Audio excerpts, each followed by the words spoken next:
Blog Talk Radio. Rockers in Recovery Media is dedicated to carrying the message of addiction recovery through music, news, events, and festivals taking place within and not limited to the clean and sober community. Hey, John Hollis with Rockers in Recovery. I want to thank everybody for tuning in, being a part of the show this afternoon. Of course, Rockers in Recovery can be found at rockersinrecovery.com. You can click on the About page and the Events page and all the stuff that's there. You got the blogs and all kinds of information. You can also meet our media partners by clicking on Partners tab, and some great folks doing some great stuff and helping us to spread the message of hope. So I'm really glad that everybody's a part of the show today. If you're listening to us on social media, thank you for tuning in and being a part of the show also. And most importantly, any day we're above dirt, or any day I'm above dirt and breathing and sober and clean is a beautiful day. So I want to welcome everybody to the show. And today we have Rodney Harrison that's going to be on the show with us. And one of the things that Rodney does is he is a gifted musician and comes from the Berklee School of Music out of Boston and has turned his life into a music healing center for people that are, getting clean and getting sober. And music definitely heals, and his passion for combining his love and his music and helping others is pretty intense. And today, after the interview is done, we're going to be doing a song that he put together called Do Better. And we're, of course, going to check that out. So let's go to the phone and get Rodney on with us. Rodney, welcome to the show. John Hollis with Rockers in Recovery. Pleasure to meet you. Hey, how are you doing? Nice to meet you. So you... Yeah. I was looking forward to the show and getting together with you and talking because you've really put a lot into your music efforts and Berklee graduate and a lot of other things. And what made you make the decision to formally take your education in music and turning it into helping others? What was that process for you? Well, really, I've always just had a passion for helping others. Before I went to music school, when you're in high school trying to figure out what you're going to do with your life, I knew I wanted to do two things. I wanted to do music, and I kind of wanted to do psychology.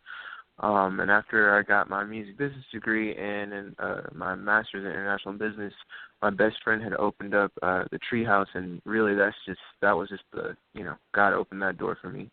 I really figured that would be the best way to kind of combine two things that I love, which is just music, and then also trying to figure out a way to help people. And I've had a few people in my family pass away from substance abuse, so it just seemed like the best thing to do, just in life in general. It's always nice to just give back in general. Good stuff. And what was your music major? I mean, what were you really studying? Were you studying writing of music? Were you, what were you doing while you were there in Berklee? I was studying music business.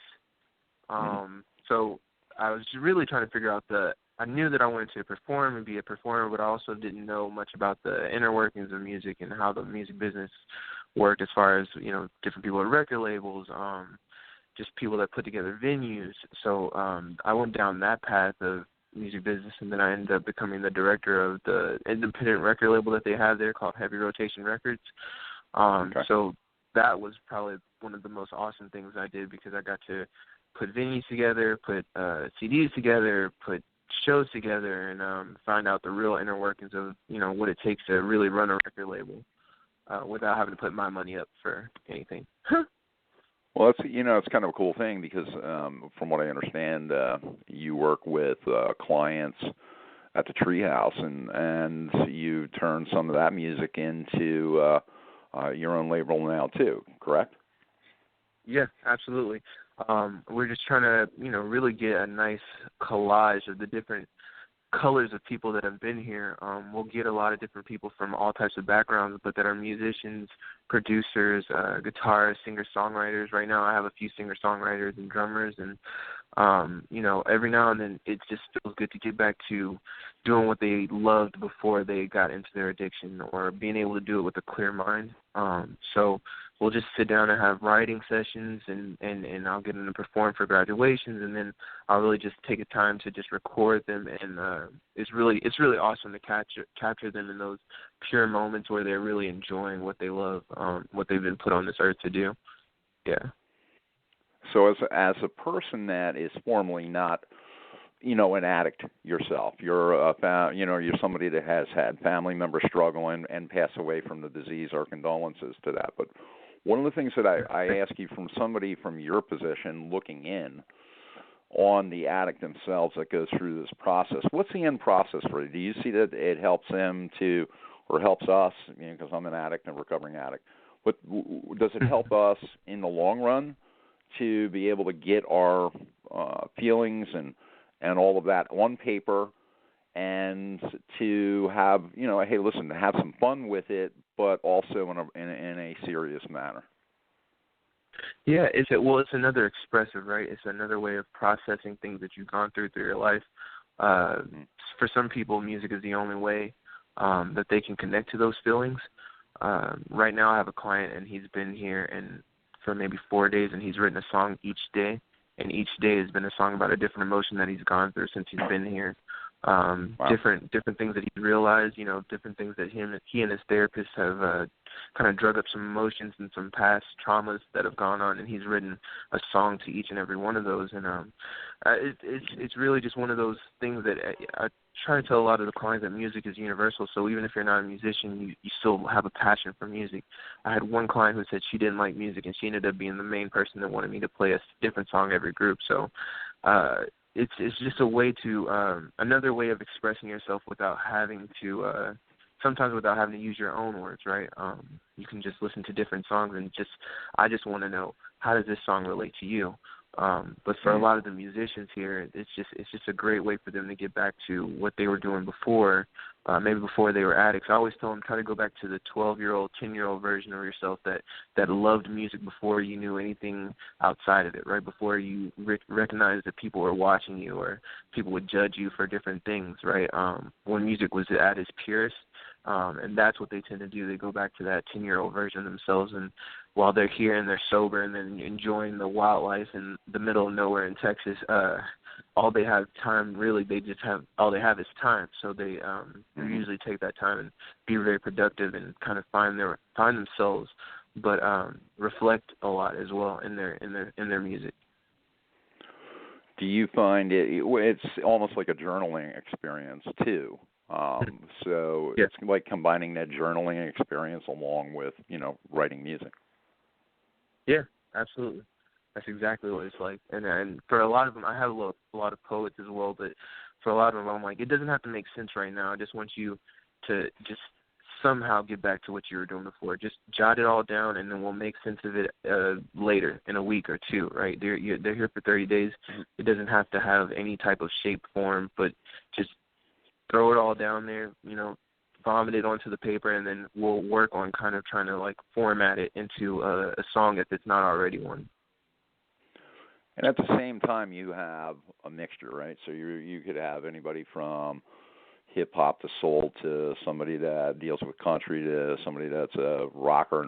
It could be any type of level of music. And what is the expressive feeling when people get in a room and you might be, one person might be a hip hop artist and the other person might be a classic rocker? Is there like a battle back and forth, or is it everybody just being harmony? No, surprisingly it's more of a collaboration feeling. I think maybe because we're in this bubble twilight zone and there's no outside kind of presences around. I had two rappers, older man who was from New Orleans who sang kind of a bluesy song, and then a bunch of rock and roll guitarists, and they ended up doing this really different version of Simple Man where there was a rap in the beginning, a rap in the middle, and the older man kind of sang, and the guitarist just jammed through it. I have found that in this bubble, it's a lot easier to come together. And I always talk about how music is perspective-based, so we don't have to always love different types of music, but we can appreciate the musician in everybody. So it's way more collaborative. I haven't had anyone really, kind of be like, no, I don't want to listen to your music, or I don't want to get with you on your music. I've got a lot of hip-hop producers that wanted to get with new indie artists, and they're like, oh, this could be something new and this could be something different, because music is always transforming too. So I think that's what it is. I think just the fact that they're musicians here, and not everyone's here is a musician, so it's kind of like their own little family. So they tend to stick together. It's really cool.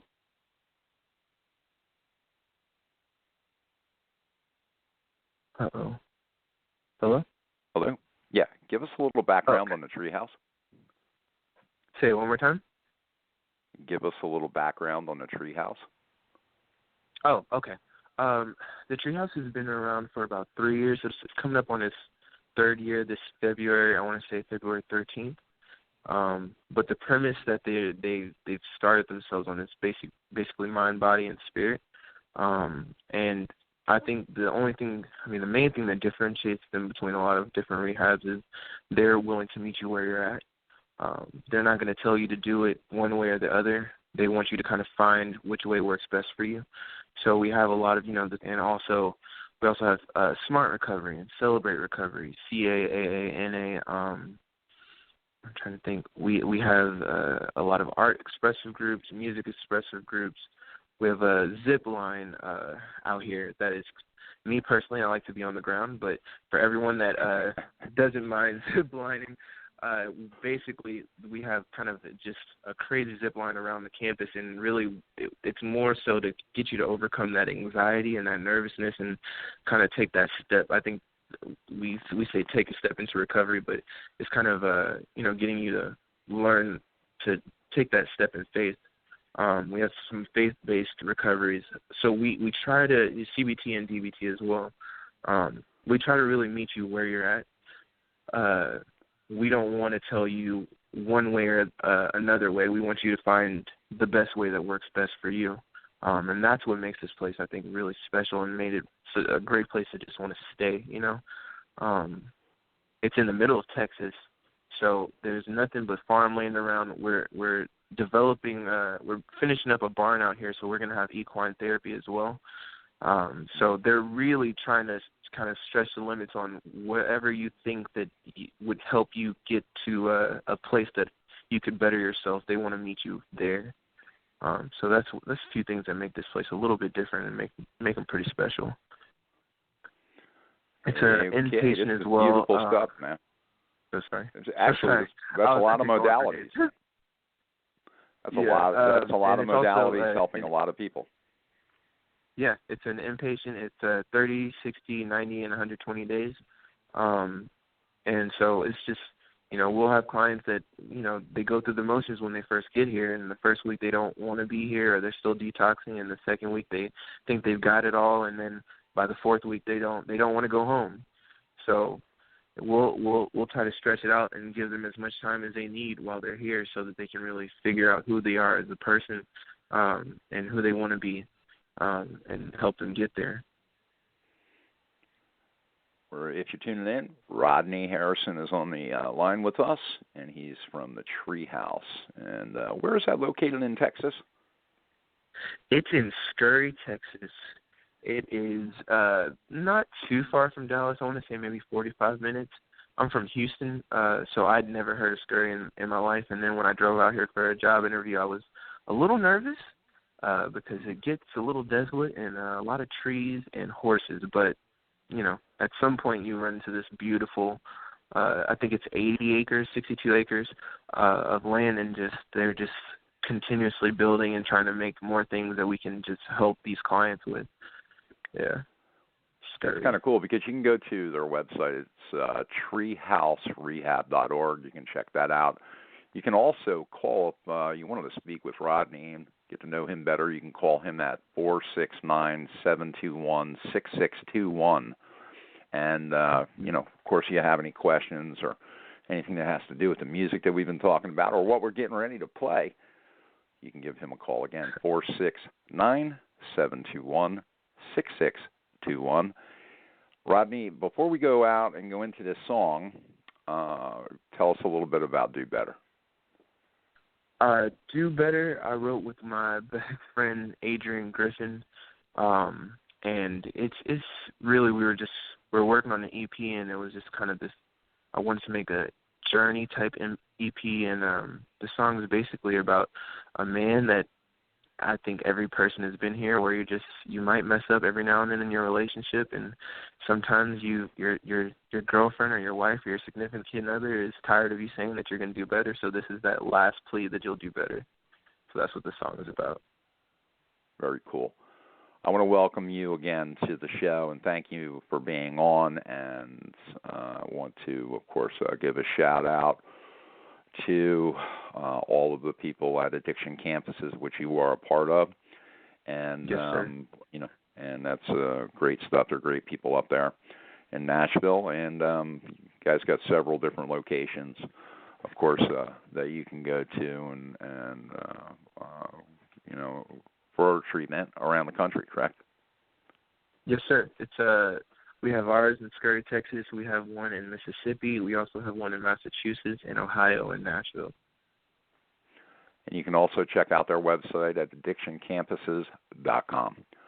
Again, I want to thank you for being on, Rodney, and being a part of Rockers in Recovery this afternoon. Look forward to meeting you soon, and we're going to go. We're going to go listen to "Do Better" by Rodney Harrison. Yes. Thanks, Rodney, for being on the show. All right, you have a good one. Yep. Guys, thanks for tuning in. And, of course, Do Better by Rodney Harrison. And, of course, it's a great show, great information.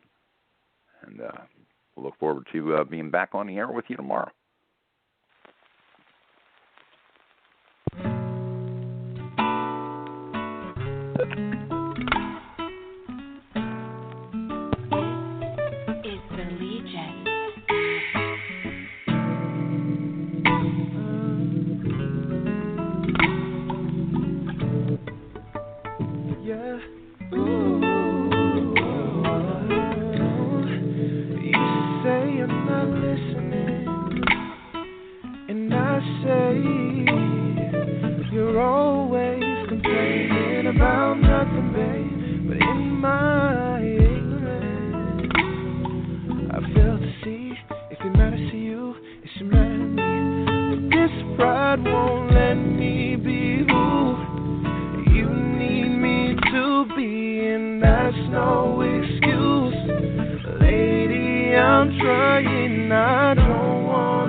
Just give me some time. Can you be patient? I know that you're hurting. I promise I'm changing. 'Cause baby, you're worth it. I'ma do better, baby. Ooh, I'ma do better for you, baby. Oh, so help me stay. Every time I think about my life without you in it, though I become so cold, and I need your warmth. I need your love. I need your touch. I need you so much. And it's not fair that I can breathe if you're not there. Please don't take my air away. It would be my pleasure to do better for you.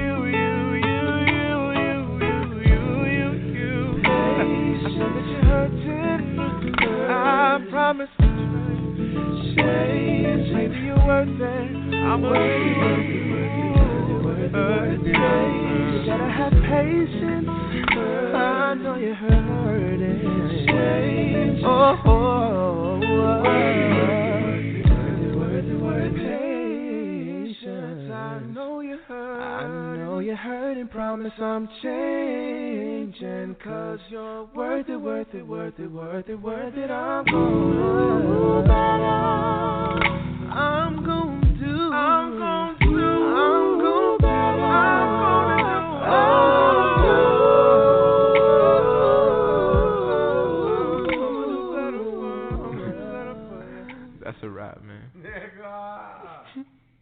Lucky Land Casino, asking people, what's the weirdest place you've gotten lucky? Lucky? In line at the deli, I guess? Aha, in my dentist's office. More than once, actually. Do I have to say? Yes, you do. In the car before my kids' PTA meeting. Really? Yes. Excuse me, what's the weirdest place you've gotten lucky? I never win and tell. Well, there you have it. You can get lucky anywhere, playing at LuckyLandSlots.com. Play for free right now. Are you feeling lucky? No purchase necessary. Void where prohibited by law. 18+. Terms and conditions apply. See website for details.